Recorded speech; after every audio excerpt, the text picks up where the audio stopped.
POV, tu laves une remorque dans un état scandaleux. Partie 2.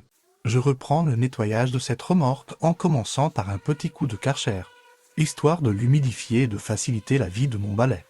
En parlant du balai, son avenir semble vous préoccuper depuis la dernière vidéo. Mais ne vous inquiétez pas, il ne va pas disparaître. Ce genre de vidéo va continuer jusqu'à fin septembre, début octobre et une nouvelle aventure commencera. Ça ne sera plus du lavage de poids lourds, ni même du travail. Au début du mois, mais Monsieur Balai sera toujours présent et je vous promets qu'on va bien rigoler. Et le voici qui entre enfin sur la piste de lavage, un tonnerre d'applaudissements et de laïcs, mesdames et messieurs. Il en aurait bien besoin. Vu qu'il est 15 heures et qu'il fait à peu près 37 degrés. Il a consommé 2 seaux de savon pendant ce nettoyage et moi presque 3 litres d'eau. Pour Monsieur Karcher, je ne sais pas. Et on s'en fout. Ce n'est même pas un Karcher, en plus, c'est une autre marque que personne ne connaît. J'ai perdu 3 heures à la chercher sans la trouver. Donc je vous redirai ça dans une prochaine vidéo. Pour en revenir à la remorque, j'ai peut-être abusé avec le titre. Elle n'est pas si sale finalement.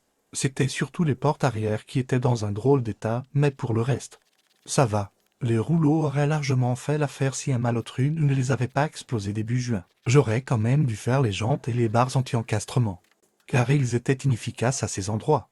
Mais ça m'aurait fait gagner beaucoup de temps et d'énergie. D'après ce que j'ai compris, les nouveaux devraient arriver un peu après mon départ. Donc, encore merci au chauffeur de bus d'avoir tout pété. Grâce à lui, j'ai maintenant des bras de bûcheron. La partie que je préfère, le rinçage, voir tout le savon souillé partir pour révéler une carrosserie immaculée. Et aussi parce que c'est moins fatigant à faire que le savonnage, j'avoue. On ne voit pas trop la différence sur la carrosserie en vrai, ça se remarque un peu plus sur les barres par contre. Et surtout sur les jantes. Je voulais vous faire un avant-après pour finir, mais j'ai oublié de filmer le résultat final, pour ma défense. Je commençais à montrer des signes d'insolation. Dans la prochaine vidéo, je vais faire le dernier côté de cette remorque en testant une nouvelle façon de filmer. J'espère que ça vous plaira. Merci d'avoir regardé cette vidéo et à très bientôt pour la suite, bye.